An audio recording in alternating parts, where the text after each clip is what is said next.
Hi listeners, this is Lori from Her Half of History. It's March, and in the US that means Women's History Month. I'm celebrating with free to everyone bonus episodes every Monday, all month long. I'm also celebrating with a prize drawing where a listener like you will win some free Her Half of History merch. There are 4 ways to get yourself in the drawing. You can 1. Sign up as a supporter on Patreon, any level. 2. If you're already a Patreon supporter, bump up your current support level.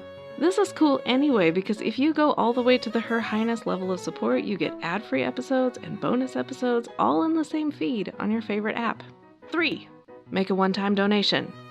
Links to do any of those first 3 options are available on the website, herhalfofhistory.com, and also in the show notes of this episode. The 4th way to get in the drawing is give me a rating or review in your favorite podcast app. This last option doesn't send me any way to contact you, so to get in the drawing, you'll also have to email me a screenshot of it at herhalfofhistory@gmail.com. No matter which option you choose, you'll have my undying gratitude for your support. It really does make a difference as I tell the stories of women in history.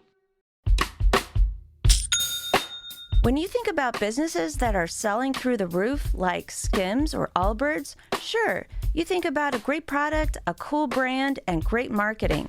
But an often overlooked secret is actually the businesses behind the business, making selling and for shoppers buying simple. For millions of businesses, that business is Shopify. It's home of ShopPay, the #1 checkout in the world. You can use it to boost conversions up to 50%, meaning way less carts going abandoned and way more sales going through to checkout. Upgrade your business and get the same checkout Allbirds uses. Sign up for your $1 per month trial period at shopify.com/income, all lowercase. Go to shopify.com/income to upgrade your selling today. Shopify.com/income. Welcome to Her Half of History. My name is Lori. The current series is Women Who Seized Power. This is episode 2.2, Cleopatra, Pharaoh of Egypt. For a woman as famous as Cleopatra, it is remarkably difficult to find good information. All of my sources contradicted each other, even on major points. Why the confusion? Well, the most readily available sources are Roman. Those authors were often far from the action, usually long afterwards, and utterly united in their hatred of Cleopatra. As a result, the history tends to read less like a biography of her and more like sordid scenes from the lives of various Roman men. Unfortunately, they are the best we've got. The Egyptian sources are mostly destroyed or underwater. Arabic sources were written even later than the Roman ones, so historians are forced into the business of making judgment calls about what's true and what's slander. We just do the best we can. Cleopatra was born into the Ptolemaic dynasty, which is traditionally snubbed by Egyptologists because the Ptolemies came to power after Alexander the Great invaded, making them more Greek than Egyptian. This is silly. Egypt had existed for thousands of years, and the Ptolemies were not the first invaders. Those other invading dynasties still count as Egyptian. By the time Cleopatra was born in about 70 BCE, her family had ruled Egypt for 300 years. They supported and participated in Egyptian religious rituals. They were portrayed in art as traditional Egyptian pharaohs. Cleopatra conversed with her subjects in their native tongue. The Ptolemies had picked up Egypt's favorite method of consolidating power by blatantly ignoring traditional family values like genetic diversity. Most of the Ptolemaic pharaohs married their sisters. Even their names are homogeneous. Almost all of the boys are named Ptolemy, and many of the girls are named Cleopatra. Our Cleopatra, by which I mean the Cleopatra, was actually Cleopatra VII. Her father was Ptolemy XII, but historians generally use his nickname, Auletes, in a desperate attempt to keep things straight. Auletes ruled Egypt in a time when the Romans were flexing their muscles. Egypt was famously wealthy, a very tempting target. Auletes definitely married Cleopatra V, who may have been his sister. She definitely had one daughter. Then she falls out of the record, and Auletes acknowledges several more children, including 2 girls, both named Cleopatra. Were they all born to Cleopatra V? Or did she die? If so, who replaced her? Maybe a native Egyptian? To the Egyptians, it didn't matter. Pharaohs often kept a full harem, and all of their children were considered legitimate.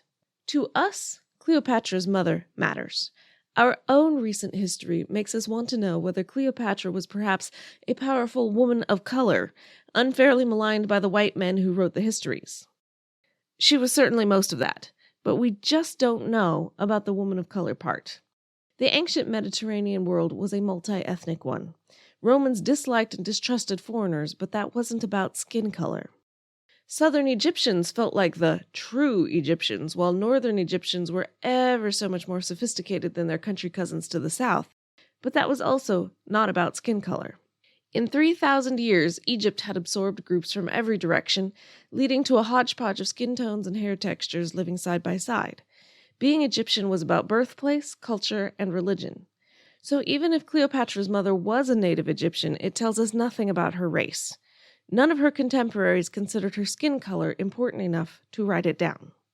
Having established that we know very little about her race, we can move on to what we know about her childhood, which is nothing.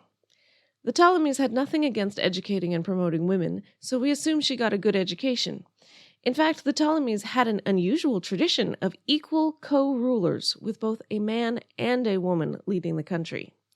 Cleopatra was joint ruler with her father for the last few years of his life.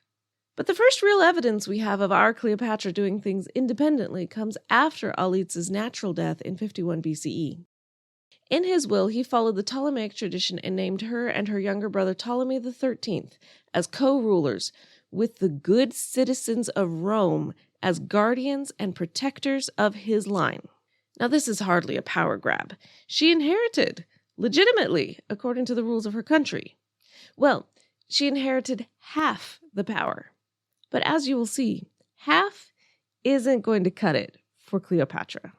To follow the shining example of their forebears, the siblings should have married at this point and started producing the next generation. Now let's pause here for a moment to consider.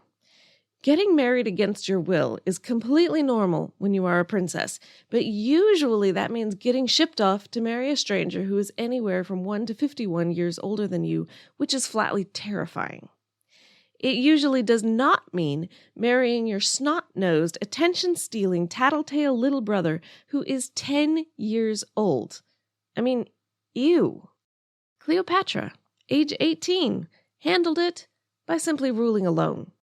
Her name appeared first on proclamations, except when she forgot to mention his at all. So her first step at seizing power was simply to freeze out her co-ruler. It won't be her last step. Unfortunately, the 10-year-old's advisors were not so ignorable. Within a couple of years, civil war appeared inevitable. Cleopatra had the support of the native Egyptians, but Ptolemy had the citizens of Alexandria, which held a major port, a lot of treasure, and the palace they had both grown up in. Meanwhile, Rome had its own problems. In theory, they were a republic and proud of it. In reality, dictatorship was up for grabs. When Caesar's army trounced Pompey's, Pompey fled to Egypt, hoping for Ptolemy's support. Ptolemy's advisors thought it was clear that Caesar was on the rise. They didn't want to back the wrong horse. Pompey was welcomed courteously off his boat, at which point he was stabbed in the back and his head was chopped off. His body they dumped, but they kept his head and presented it proudly to Caesar when he arrived 4 days later. In the Eastern tradition, the severed head of your mortal enemy was a great welcome gift. How pleased Caesar would be. Except that he wasn't. Romans prided themselves on their battle prowess and civilized behavior.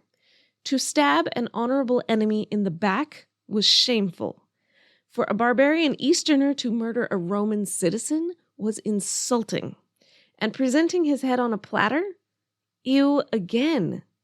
Oh, and by the way, Pompey also happened to be Caesar's father-in-law. That's a bit hard to explain to the wife. Caesar wept openly. Whether he was really as grieved as all that, we'll never know, but it made a good show. Before the sunset, he had commandeered the palace, and Ptolemy's hopes of Caesar supporting his sole claim against his sisters were wobbling badly. Caesar probably could have simply annexed Egypt, but instead he settled himself in the palace and determined that he would resolve the issue. It was, after all, his duty. Auletes' will had charged the citizens of Rome with supporting and protecting his children. Julius Caesar practically was Rome. He ordered both pharaohs to appear before him. This was easy for Ptolemy. He was already there. It was not so easy for Cleopatra. She would have to come through the hostile city of Alexandria, an easy mark for both jeerers and assassins. According to Plutarch, she accomplished this by hiding herself within the bedroll or rug of a merchant, who then smuggled her through the city and into the palace at night, where the bundle was dropped before Caesar to reveal the exotically alluring young woman exactly as she planned. It's a great spy story. It's also a little hard to swallow. Was there no security checking up on unknown merchants with suspicious packages? Would a new bedroll have been dumped in front of Caesar himself rather than a servant? Would a young woman with seduction on her mind want her victim's first glimpse to be as she tumbled, disheveled and bruised, out of a rug? However it was accomplished, she certainly arrived before Caesar in the evening, and he certainly did not find her too disheveled to be attractive. He was 30 years older than her, and married, but who cares about that sort of thing? He had divorced one wife on the mere suggestion of her unfaithfulness, having said famously that Caesar's wife must be above suspicion. He was married again, and he himself was above suspicion in the sense that publicly confirmed facts eliminate any need for mere suspicion. When Ptolemy XIII, aged 13, woke up in the morning, all his hopes were finally dashed. His sister was not only in the city, she was in the palace. Caesar did not seem at all disposed to get rid of her. Ptolemy reacted with all the maturity and dignity that his 13 years had given him. He ran from the palace, tore off his diadem, and threw it at the ground in a public temper tantrum. I'm Ken Harbaugh, host of Burn the Boats from Evergreen Podcasts. I interview political leaders and influencers, folks like award-winning journalist Soledad O'Brien and conservative columnist Bill Kristol, about the choices they confront when failure is not an option. I won't agree with everyone I talk to, but I respect anyone who believes in something enough to risk everything for it. Because history belongs to those willing to burn the boats. Episodes are out every other week wherever you get your podcasts. If Caesar thought he had stopped the war, he was wrong. Ptolemy's armies attacked anyway. The fleet was burned, the palaces and library were burned, Caesar himself almost drowned. Ptolemy managed to persuade Caesar to release him on the promise of good behavior, and of course he broke his promise immediately.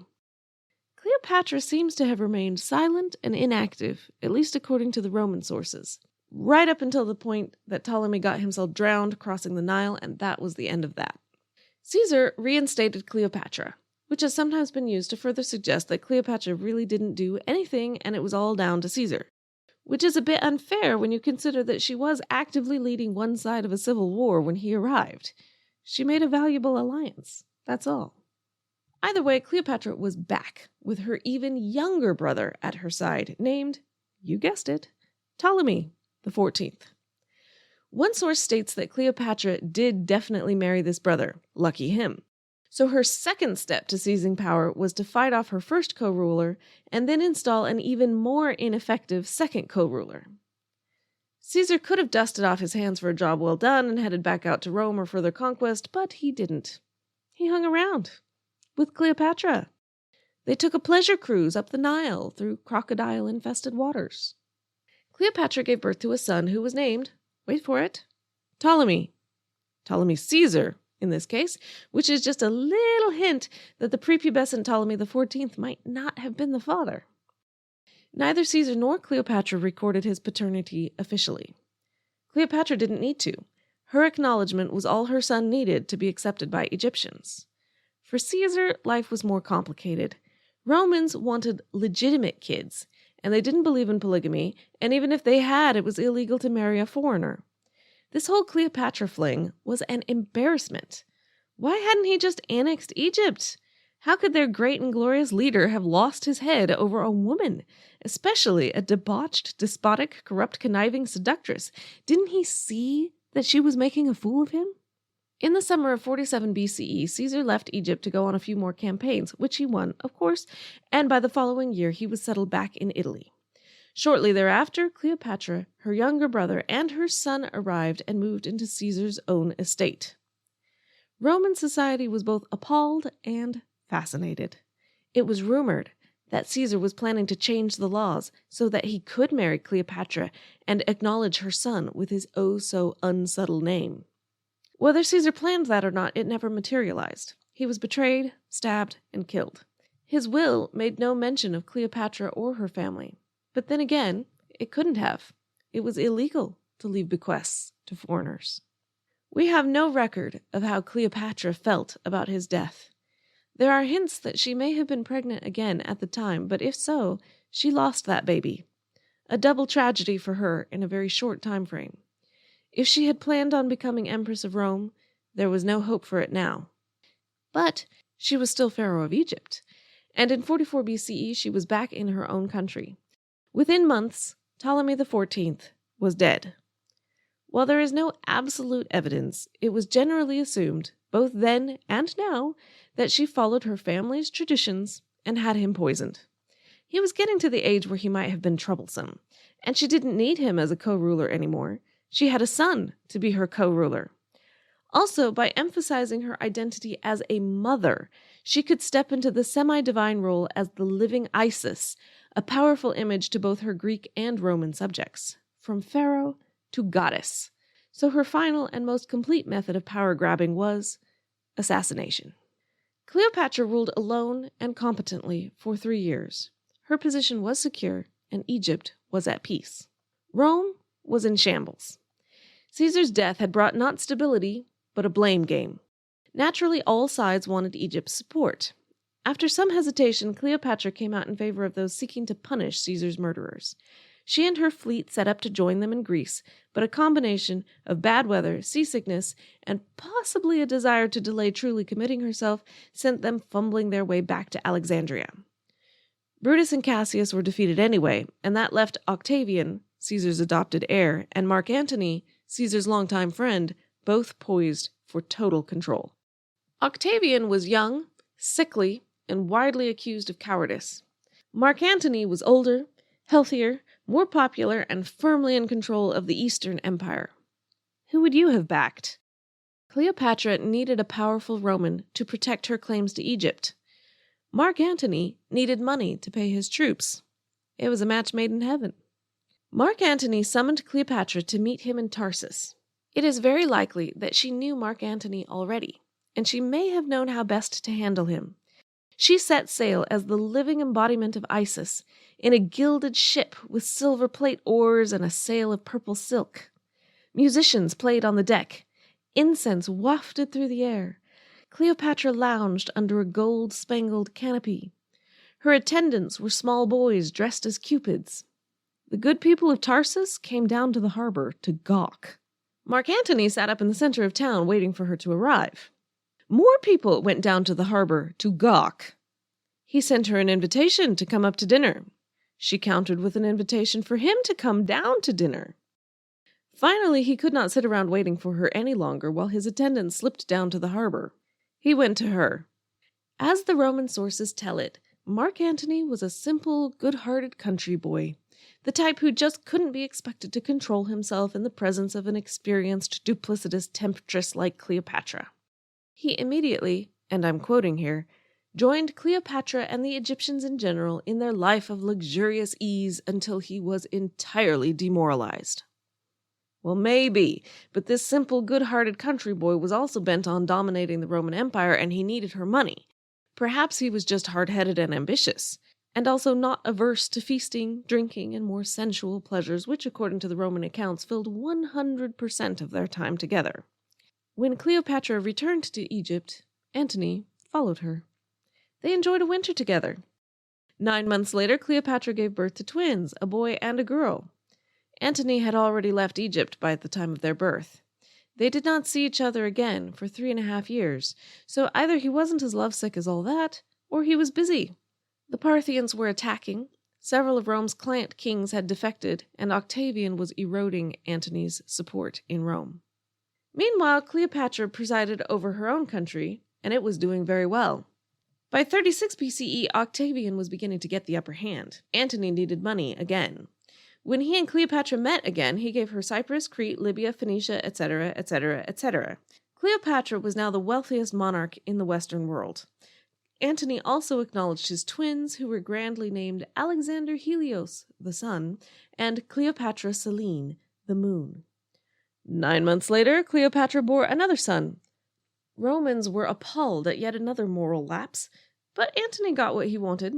Newly supplied with the Egyptian fleet and Egyptian provisions, Antony turned to attack Parthia. It didn't go well.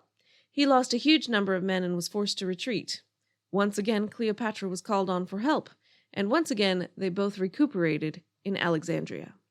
In the Western Empire, Octavian scored several major victories. He also got to play up the way he was a virtuous, honorable citizen of Rome, while his poor, much-wronged sister, Mark Antony's wife, was publicly humiliated by a foreign witch who preyed on other women's husbands.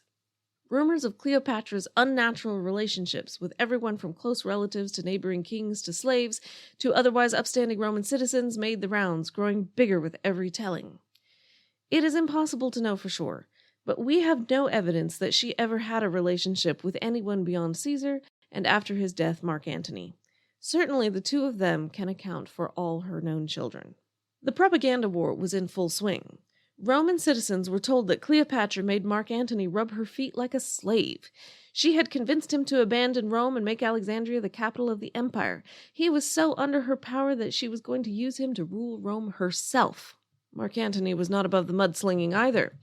He accused Octavian of humble origins, being Caesar's catamite, running away from battle, feasting during times of public hunger, and even, and this was really bad, using red-hot walnut shells to singe away his leg hair. When you are reduced to criticizing leg hair, perhaps war is inevitable. Mark Antony, Cleopatra, several consuls, and 300 loyal senators began assembling a fleet in Greece. The senators did not want Cleopatra to be there. They did not view themselves as supporting Egypt against Rome. They preferred to support Mark Antony against Octavian. Mark Antony refused to send her away, maybe because of infatuation, but more likely because she was experienced, intelligent, and the financial linchpin of the whole venture. Octavian assembled his fleet in Italy. His preparations were substantially behind theirs, but if they attacked him first, the Italian population would see it as a foreign invasion. They certainly weren't going to accept Cleopatra taking Rome by force. It was not until late 32 BCE that Octavian was finally ready. The Senate formally stripped Antony of all his titles. Octavian stood before the temple of Bellona, goddess of war, and ritually declared war on Cleopatra, not Mark Antony. Things went badly for Cleopatra from the start. The omens were not in her favor, as demonstrated by an earthquake, statues being struck by lightning, and the like. In more practical terms, the supply lines were cut, malaria and dysentery struck, and morale was distressingly low. It was time for a new plan. All the most valuable possessions were loaded onto their best vessel. On September 2nd, 31 BCE, in the midst of a sea battle, Cleopatra raised sails on 60 ships and made a break for it. Mark Antony followed her with 40 ships. Octavian records that he killed 5,000 of Antony's men, and he took 300 of Antony's ships. He also quickly caught the ground troops and bribed them to join his side, which can't have been hard given that they had nowhere else to go. What he missed, however, was the war chest with enough treasure to pay for his campaign. Cleopatra had saved that. Even so, the Battle of Actium made the end inevitable. Cleopatra returned to Egypt, consolidated her assets, and made plans to flee before Octavian could arrive to follow up on his victory. Her plan was to make use of Egypt's other coastline and escape by way of the Red Sea. Unfortunately for her, the Suez Canal would not be built for another 2,000 years, so she needed her fleet to be transported overland. This was not unheard of. Previous pharaohs had done it, but going overland was a slow business, and her boats were attacked and destroyed by a client king wishing to please Octavian. Increasingly desperate, Cleopatra sent her oldest son away overland to the Red Sea with half the treasury and instructions to flee to India. She moved the other half of her treasure into her mausoleum and surrounded it with flammable material. She preferred to burn it, rather than give Octavian the satisfaction of seizing it. According to Plutarch, Cleopatra also began to experiment with poisons, ultimately concluding that the bite of an asp was the quickest and least painful way to end her life, should the need arise. Meanwhile, Octavian was in touch. Cleopatra asked if she could abdicate in favor of her children. Octavian said she should kill Antony first, and then he would think about it. Antony asked if he could simply live as a private citizen. Octavian didn't bother to respond. Cleopatra tried to bribe Octavian. He took the money and continued to advance. Morale in the Egyptian camp was abysmally low. Cleopatra rewarded one brave soldier with golden armor. He deserted for the enemy the same night. On August 1st, 31 BCE, Antony led his troops out for a final stand. The Egyptian fleet sailed out to engage Octavian's ships. Antony stood on firm ground and watched while his fleet approached the enemy. They drew close, ready to attack, and then turned around, raising oars to Octavian and joining him. The cavalry, witnessing this, deserted immediately. The infantry stayed, but what could they do against so many? And report came that Cleopatra had killed herself. Mark Antony, knowing that all hope was lost, stabbed himself in the stomach so that he lay writhing on the ground when word came that Cleopatra had not killed herself after all. Oops. What she had done was barricade herself in the mausoleum with her treasure. The doors were sealed. Mark Antony, still writhing, was hauled up the walls on ropes to enter through a window before dying in her arms. Octavian was not pleased. He wanted Cleopatra alive so he could parade her through Rome as a living symbol of his victory, and he definitely could not afford to let her treasure burn. He had fully absorbed a point that so many future emperors would also realize. The key to being emperor of Rome is to pay the troops well. So at this point the battle was irrelevant. Everything depended on Cleopatra herself. Octavian's negotiator spoke with Cleopatra through a locked door. She refused to open it and begged for her children's lives. While she was kept busy talking, another man used a ladder to enter the mausoleum through the same window Mark Antony had entered. He crept up behind her and captured her. How Octavian must have grinned. Mark Antony was dead. Good. Cleopatra was alive and captured. Good. The treasure was unburned and in his hands. Very good. Back in Rome, interest rates dropped from 12 to 4% overnight. Cleopatra was hustled from the mausoleum to the palace, where she grieved, stopped eating, and grew feverish. Octavian forced her to eat by threatening her children. Depending on which Roman account you believe, Cleopatra was either practically dead with grief and blubbering about how everything was Mark Antony's fault, or she was still a charming siren who pulled out her old tricks and tried seducing her third powerful Roman. Only this time, Octavian, that model married man, showed his moral fortitude and refused her. Women have done many things to save their lives and their children, so maybe she did try. But Octavian's moral uprightness is hard to square with his long history of affairs. A more likely explanation is that he simply had no need to ally with her the way Caesar and Mark Antony had. He had already won everything he wanted. He did, graciously, allow Cleopatra to visit Mark Antony's tomb. On her return to the palace, she sent a sealed message to Octavian and dismissed all but 2 servants.